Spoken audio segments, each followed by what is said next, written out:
नमस्कार, जय जय राम, जय श्री राम, जय हो बागेश्वर धाम सरकार, जय हो हनुमान जी महाराज। मेरे प्यारे सभी दर्शकों, आखिर एक के माँ जिसका इकलौता एक पुत्र था, अपने ही पुत्र को तड़पा तड़पा करके क्यों मार डाला। आखिरकार एक माँ अपने बेटे के साथ ऐसा क्यों करती है।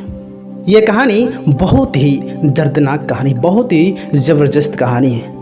हम उम्मीद करते हैं कि आप इस कहानी के अगर अंत तक बने रहेंगे तो आपको अपने जीवन में कुछ न कुछ नई सीख दे करके जाएगी, क्योंकि हम जो भी कहानी बताते हैं उसमें जीवन में कुछ न कुछ जुड़ा होता है। तो चलिए बिना देरी के इस कहानी को हम शुरू ही करते हैं। एक समय की बात है, एक गांव में पति पत्नी रहते थे।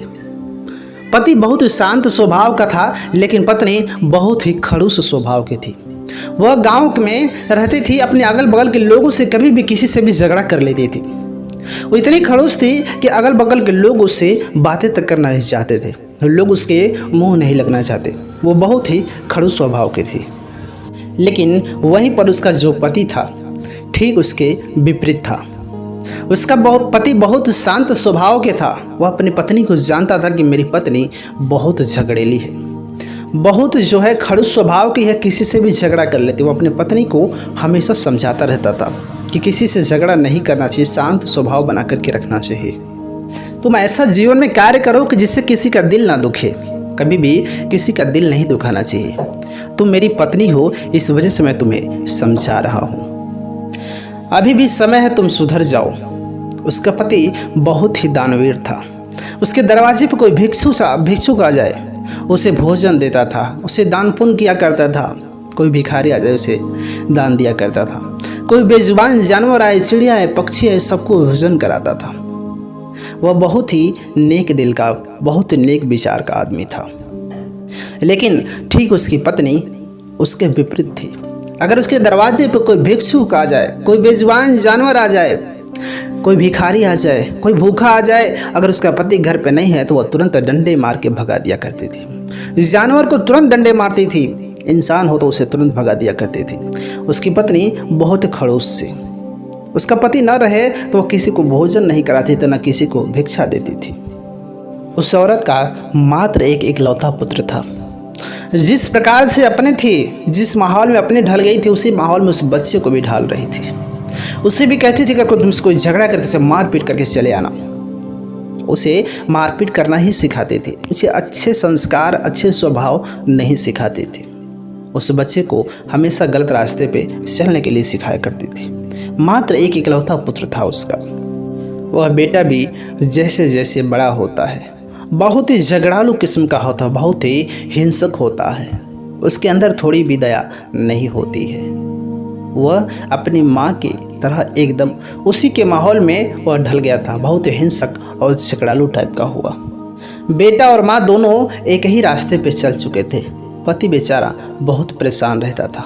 अपनी पत्नी और बेटे के समझा के थक चुका था। काश यह लोग नेक रास्ते पे चलते। लेकिन गजब की बात तब हो जाती है जब उसका पति कहीं बाहर गया रहता है।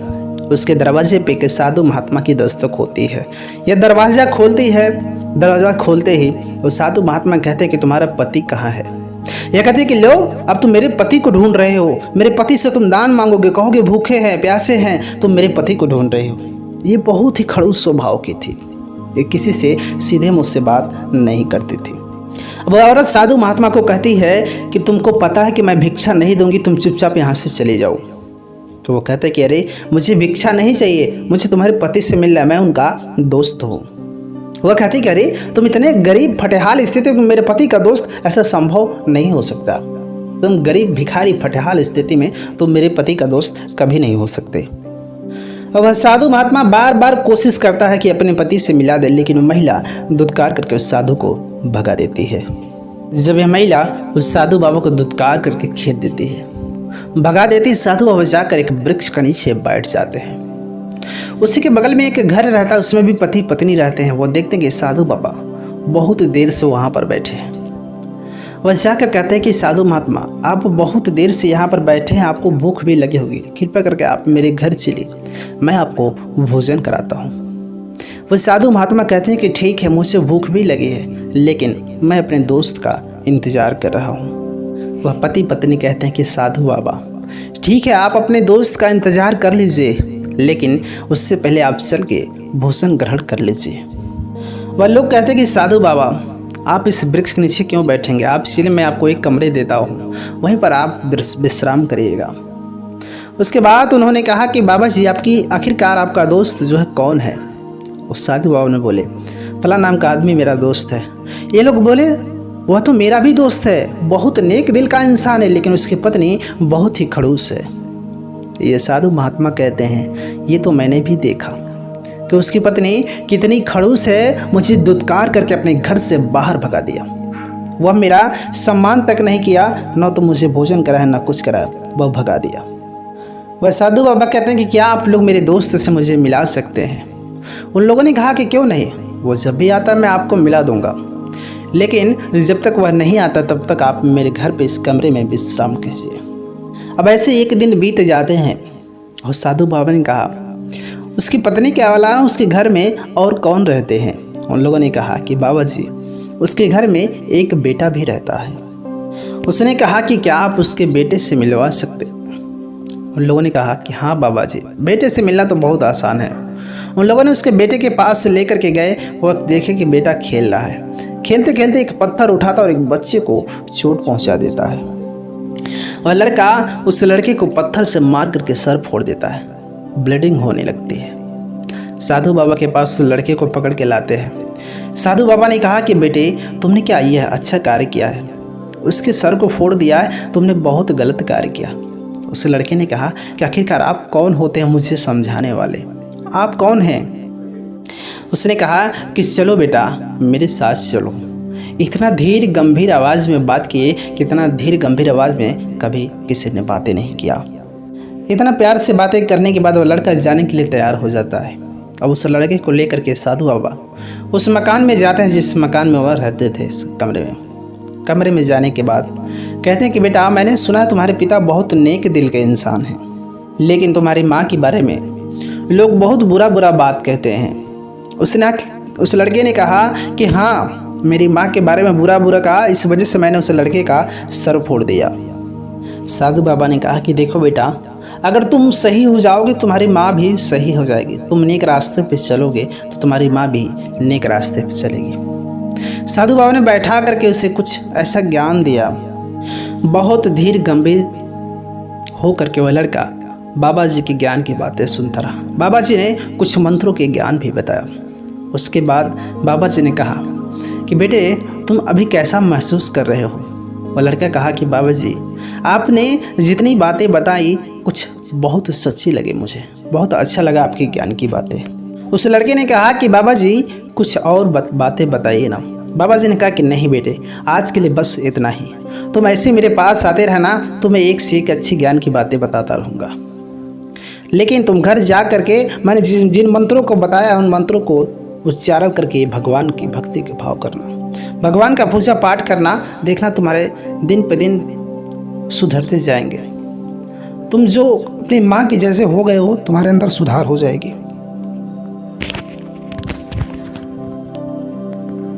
तुम्हारे भी अपने पिता के जैसे नेक विचार हो जाएंगे। तुम भी बहुत अच्छे से लोगों के साथ व्यवहार करोगे। अब घर पे जाता है, बहुत ही शांत स्वभाव बन के रहता है। उसकी माँ सोचती है कि आखिरकार मेरा बेटा ऐसा कैसे हो गया। वह लड़का उस बाबा जी का फैन हो गया था। वो नित्य दिन बाबा जी के पास जाया करता था। उसे बाबा जी के पास जाने में बहुत सुकून मिलता था। अब उस लड़के के अंदर बिल्कुल बदलाव हो जाता है। वह एक नेक बंदा बन जाता है। उसके अंदर भगवान की भक्ति भाव आ जाती है। वह किसी का दिल नहीं दुखाता है। उसकी माँ सोचती है कि मेरा बेटा ऐसे दिन पर दिन कैसे बदल रहा है। वह धीरे धीरे पीछा करके जान गई कि मेरा बेटा उस साधु महात्मा के पास जा रहा है। एक दिन वह साधु महात्मा के पास में जा रहा था। उसकी माँ पीछा करते करते वहाँ तक पहुँच गई और जो छुप करके उस बाबा के पास पहुँच जाती है। देखती क्या है कि मैंने जिस बाबा को दुत्कार करके अपने दरवाजे से भगाया था, यह मेरा बेटा उसी बाबा के पास जा रहा है और उसकी उल्टी सीधी बातों का ज्ञान ले रहा है।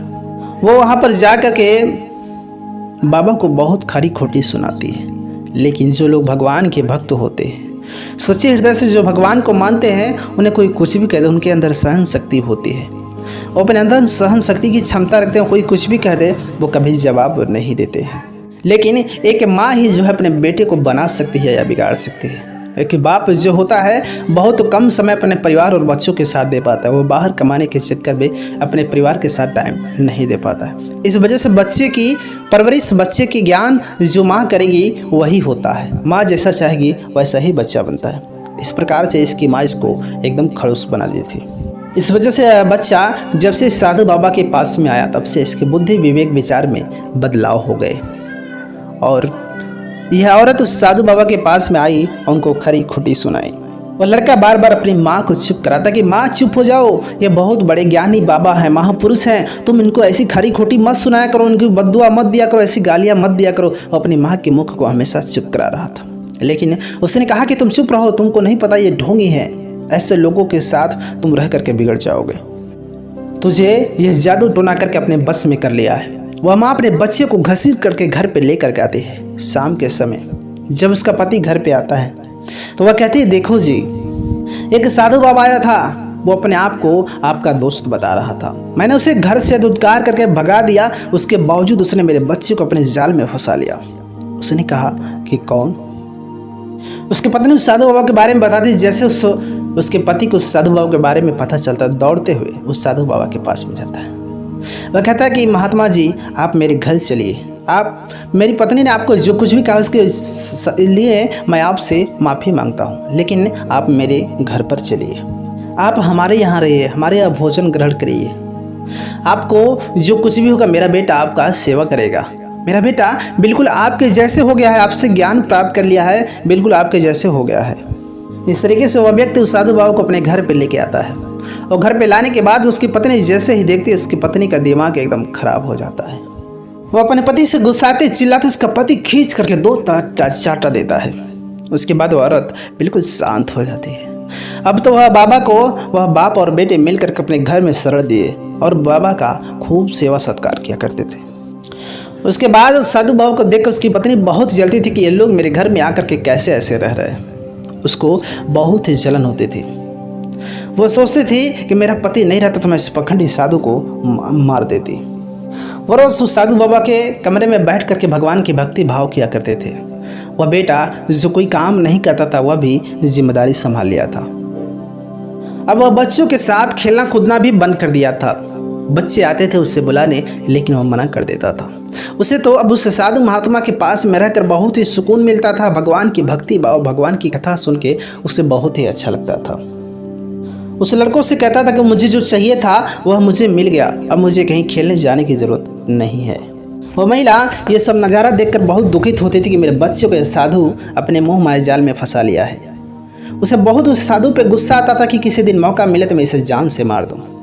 वो महिला उस साधु बाबा पे बहुत गुस्सा करती थी। और एक दिन गजब की बात होती है कि उसके पति को किसी काम से बाहर जाना ही पड़ता है। वह चला जाता है। उसके बाद उसी रात वह महिला सोचती कि इस रात मैं उस महात्मा को मार डालूंगी। वह उस कमरे में जाती है जिस कमरे में साधु बाबा सोए, उस कमरे में चाकू लेकर के जाती है। उसके बाद वह चाकू उस साधु बाबा को घोंप देती है। अब तो वो सोचती है कि साधु बाबा गया, अब इस दुनिया से चला गया। लेकिन जैसे उसका चेहरा देखते उसके पैरों तले जमीन खिसक जाती है। वो देखती क्या है कि वह साधु बाबा नहीं थे बल्कि उसका सगा बेटा था। उसे अपने बेटे को ही जान से मार दिया था। वह सोचने लगती कि मेरा बेटा यहाँ कैसे आ गया और मैंने अपने बेटे को ही चाकू मार दिया, मेरा बेटा मर गया। वो माथा पटक पटक के वहीं रोने लगती, बिलखने लगती कि मैंने अपने बेटे को ही मार दिया।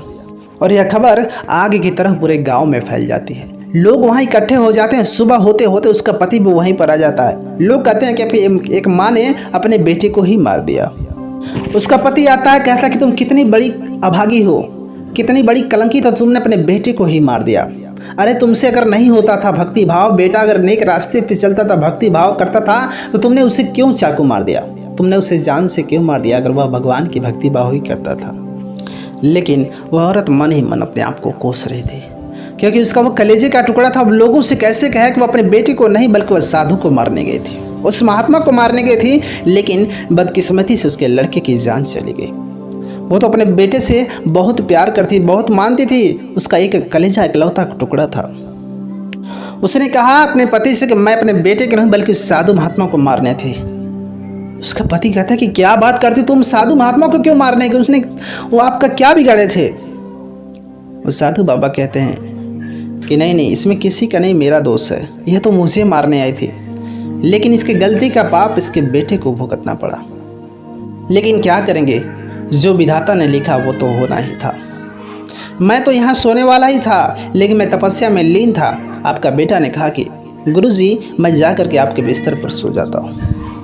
तुम्हारा बेटा ने कहा कि गुरुजी आपके जगह पे बहुत सुकून मिलती है, बहुत अच्छी नींद आती है, इस वजह से आज आप मेरी जगह चले जाइए, मैं आपके जगह चला जाता हूँ। और तुम्हारा बेटा मेरे बिस्तर पे सो गया, क्योंकि यही विधि का विधान था, यही विधाता का लिखा हुआ था, जो होना है उसे कोई टाल नहीं सकता। लेकिन इस बात का पता उसकी माँ को नहीं चला, इस वजह से उसकी माँ जाकर के अपने बेटे को ही चाकू मार दिया। अब माँ की गलतियाँ बेटे को भुगतना पड़ा। बस ये सब सुनते ही हुए गांव वाले इकट्ठा हो जाते हैं। यह पति पत्नी एक साथ खड़े रहते हैं। अब यह दोनों पति पत्नी बाबा जी के चरणों में गिर जाते हैं कि कहते हैं बाबा जी अब आप ही कुछ करिए। उसकी पत्नी बाबा जी से कहती कि बाबा जी आप मुझे माफ़ कर दीजिए, आज के बाद मैं कोई गलत कार्य नहीं करूँगी, कुछ आप ही ऐसा करिए मेरे बेटे को वापस लाने के लिए। मैं आज के बाद कोई भी गलत कार्य नहीं करूँगी, आप जिस रास्ते पे कहेंगे मैं उस रास्ते पे चलूँगी। सारे के सारे गांव वालों के सामने कसम खाते कि अगर मेरा बेटा वापस आता है तो मैं आप जैसा कहेंगे मैं वैसा ही करूँगी। साधु बाबा कहते हैं कि मेरे चरण में नहीं, तुम सामने भगवान के मंदिर में जाओ, भगवान से प्रार्थना करो। वह औरत जाती भगवान के चरण में गिर पड़ती है, भगवान से भीख मांगती कि हे भगवान, मेरा इकलौता एक ही पुत्र था, आप मुझे वापस दे दीजिए। अब इधर साधु महात्मा भी उस भगवान से प्रार्थना करते हैं कि हे भगवान, इसकी माँ कुकर्मी थी, इसके माँ के कुकर्म का सजा इसके बेटे को मिल गया। वह बेटा बेचारा क्या दोषी था। अब इसकी माँ जो है अपने बेटे को पाने के लिए सब कुछ करने के लिए तैयार है, जैसा आप कहेंगे वैसा करेगी, लेकिन इसकी माँ को एक बेटे को लौटा दीजिए। और भगवान से साधु महात्मा प्रार्थना करते हैं कि आप ही जीवन मरण करते हैं, आप ही जीवित करते हैं, आप ही मूर्छित करते हैं, आपके लिए कोई भी कार्य असंभव नहीं है। उसके बाद वह साधु बाबा अपने कमंडल से जल निकालते हैं, हाथ में लेकर के भगवान के नाम लेकर के कुछ आचमन करते, आचमन करने के उसके घाव पर उस जल को डाल देते हैं। जल डालने के बाद उसके घाव धीरे धीरे भर जाता है। वो लड़का उठ करके बिल्कुल ही खड़ा हो जाता है, जैसे उस लड़के को कुछ हुआ ही नहीं था। और बेटा जैसे ही उठता है वह कहता है कि बाबा जी वाकई में आपकी यह जगह बहुत ही सुकून वाली जगह है। मैं इतनी गहरी नींद में सोया था कि देखिए सुबह हो गया, पता भी नहीं चला, और इतने लोग मुझे जगाने के लिए आए हैं। उस बेटे को कुछ पता नहीं चलता है, लेकिन इस तरीके से उसकी जो माँ होती है बिल्कुल सुधर जाती है। उस दिन से वो भगवान की भक्ति व आस्था पर विश्वास करने लगते हैं। उस दिन से लोग उस साधु बाबा की सम्मान करना शुरू कर देते हैं। उस दिन से इसके पति के कमाई में दिन दुगुनी रात चौगुनी बढ़ोतरी होने लगती है। वह लोग भगवान की भक्ति भाव करने लगते हैं। वो भिक्षुक को भोजन देती थी, दान पुण्य किया करती, जितना ही वो दान करती थी उतना ही उसके घर में लक्ष्मी की वृद्धि होने लगी। इसलिए हम कहते हैं कि अगर आपके पास है, आप सक्षम हैं, दान करने लायक हैं, अगर आपसे कोई छोटा व्यक्ति है, कोई भिक्षुक है, कोई बेजुबान जानवर है, अगर आप सक्षम हैं तो आप उसे दान करिए, भोजन कराइए, पानी पिलाइए। आपके घर में दिन दुगुनी रात चौगुनी बढ़ोतरी होती रहेगी। अगर आप किसी दूसरे की मदद करते हैं तो भगवान आपका मदद ज़रूर करेगा। इसलिए अपने जीवन में कभी भी किसी को दुख नहीं देना चाहिए, चाहे वो इंसान हो चाहे जानवर हो, उसके साथ हमेशा पुण्य का मदद का कार्य करना चाहिए। तो मेरे प्यारे सभी दर्शकों, यह कहानी यहीं पर समाप्त हो जाती है। आपको इस कहानी की क्या सीख मिला, आप कमेंट बॉक्स में अपनी राय जरूर दीजिएगा। मिलेंगे हम आपसे एक और नई कहानी के साथ, तब तक के लिए नमस्कार।